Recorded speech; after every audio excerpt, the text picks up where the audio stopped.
Welcome to Lothar's Guitar School and a tutorial from basic blues to a Joe Pass blues. The basic blues in G, for instance, starts with G7 for 1 bar, then 1 bar of C7, 2 bars of G7. Very often this is also just 4 bars of G7. Then on bar 5 we move to the subdominant, the C7, 2 bar. Back to the G7 for 2 bars. And in the classic blues, then we go to the dominant, the D7. And 1 bar of C7 and 2 bars of G7. So what does Joe Pass do with a simple blues like that? First of all, he uses a tension. He adds another color to the chord. He uses a G13 chord. And then he says, whenever you move to a chord, you can move chromatically into it, because that is the substitute dominant. You know, the dominant would be to C7, would be the G7, but it's basically the same as a D flat 9, 2. It's interesting that he sees this as a substitute dominant. We could also just see it as a chromatic approach.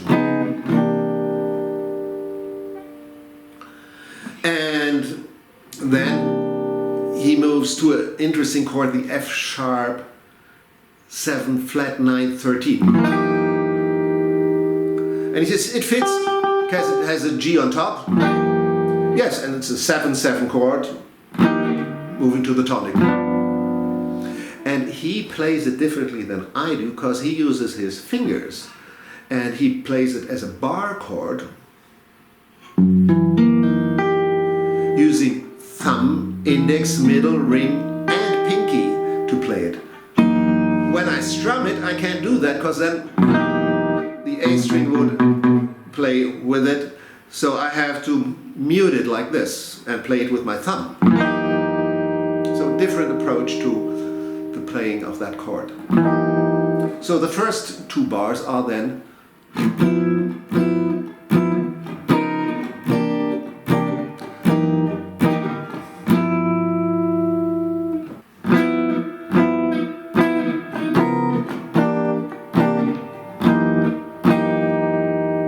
back to G7 or G13 actually.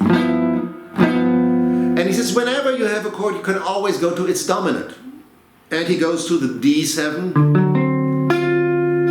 sharp 9 in this case. And then we have a 2-5-1 going to the subdominant. So D minor 7, G13. And I actually like to play it as a G7 sharp 5. So we have a nice voice leading to the C7. So those 2 bars are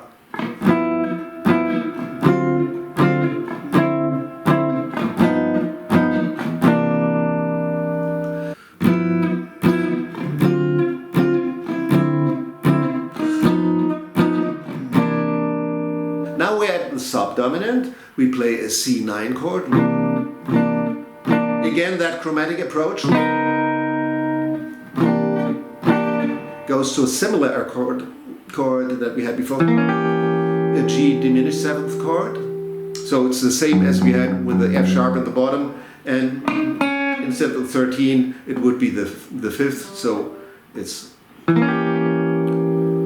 otherwise explains the G diminished 7th chord. So those 2 bars are then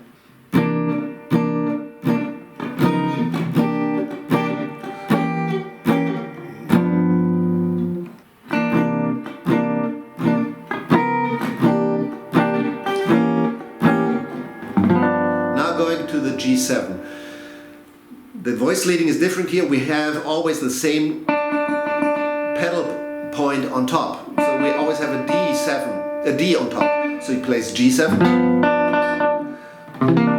C9 with D on top, B7 sharp 9 with D on top, E7 with D on top, and and finally A minor 7/11 with D on top. So those two bars are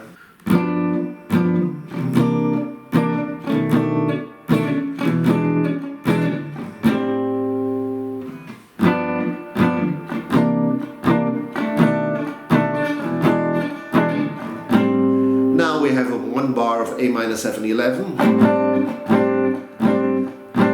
going to the dominant D13, again that chromatic approach,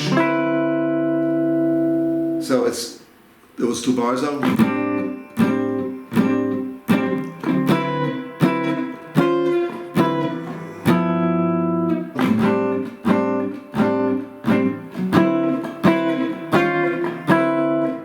The final two bars.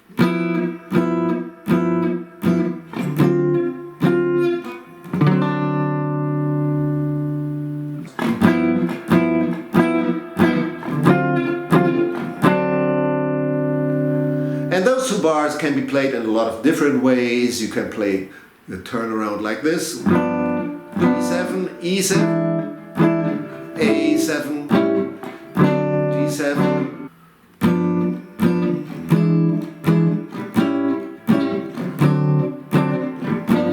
Play them all chromatically with approaches.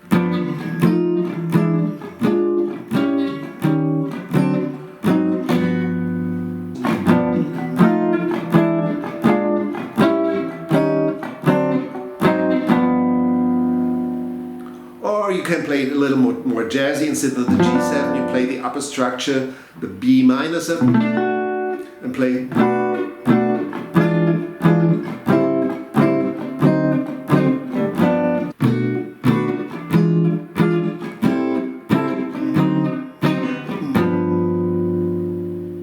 So you have B minor 7,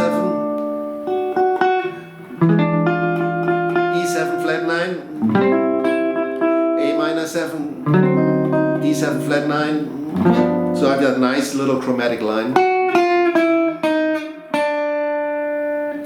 So that's how Joe Pass constructs blues from basic to a more extensive form.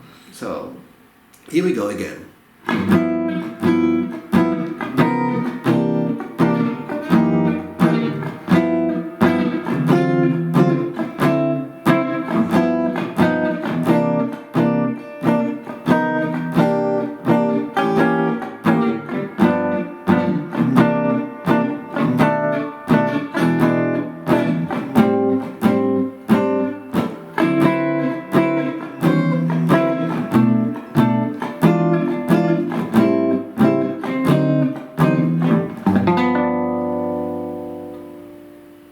Thanks for watching Lothar's Guitar School and a tutorial on basic blues to Joe Pass blues.